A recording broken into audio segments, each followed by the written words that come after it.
শেখ হাসিনার বাংলাদেশ, এই খালেদা জিয়ার বাংলাদেশ, বিপদে আছি আমরা, গজবে আছি আমরা। বর্তমান এই গজলটা সোশ্যাল মিডিয়া ভাইরাল। আজহারিকে নিয়ে এত সমালোচনার ভিতর দিয়েও আজহারি একটা বিনোদন দিল আমাদেরকে, অর্থাৎ শেখ হাসিনা এবং খালেদাকে নিয়ে চমৎকার একটি গজল লিখেছেন এবং গজল গেয়েছেন এবং তার সাথে সংশ্লিষ্ট কিছু কথা আপনাদেরকে উপহার দিয়েছেন, যে গজলটি শুনলে সত্যি আপনি মুগ্ধ হবেন এবং এই গজলটা শুনলে আপনি মনে করবেন যে আপনার জীবনে কিছু আপনি শিখতে পেরেছেন। যাই হোক দর্শক, আজহারির মুখ থেকে সেই গজলটা শোনাবো, তো চলুন সম্পূর্ণ ভিডিওটি দেখি, তারপর বাকি কথা বলবো ইনশাল্লাহ।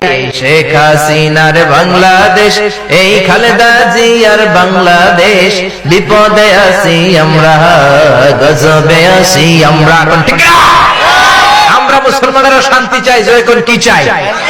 আমরা শান্তি চাই না। আমার সোনার বাংলার শান্তি তোমরা ফিরিয়ে দাও। 16 কোটি মানুষের অশান্তি সৃষ্টি করার অধিকার কারণ নাই, জয় কোন ঠিক না? আমরা শান্তি প্রিয় জাতি, তবে শান্তরা যদি অশান্ত হয়, পৃথিবীর কোন শক্তি তাদেরকে ঠেকিয়ে রাখতে পারে না, জয় কোন ঠিক না? এত কঠিন অবস্থা দেশের, বাংলাদেশ একটা ক্রান্তিকাল কাটাচ্ছে। এদের স্বাধীন হওয়ার পর থেকে এত বাজে সময় আর কখনো কাটাই নাই, জোরে কোন ঠিক না? আমরা শান্তি চাই, আমাদের শান্তি ফিরিয়ে দাও। এত কঠিন হবে দেশের পরিস্থিতি আমরা জানতাম না, এই জন্য কি দেশটাকে স্বাধীন করছিলাম।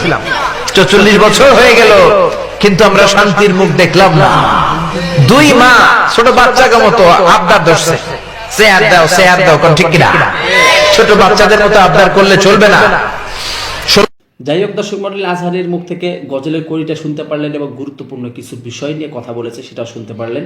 আপনার মন্তব্য অবশ্যই কমেন্ট করবেন এবং ভিডিওটি ভালো লাগে লাইক এবং শেয়ার করে অন্যদেরকে এই মূল্যবান ভিডিওটি দেখা এবং বিনোদন উপভোগ করার সুযোগ করে দিবেন। তো সবাই ভালো থাকবেন, সুস্থ থাকবেন।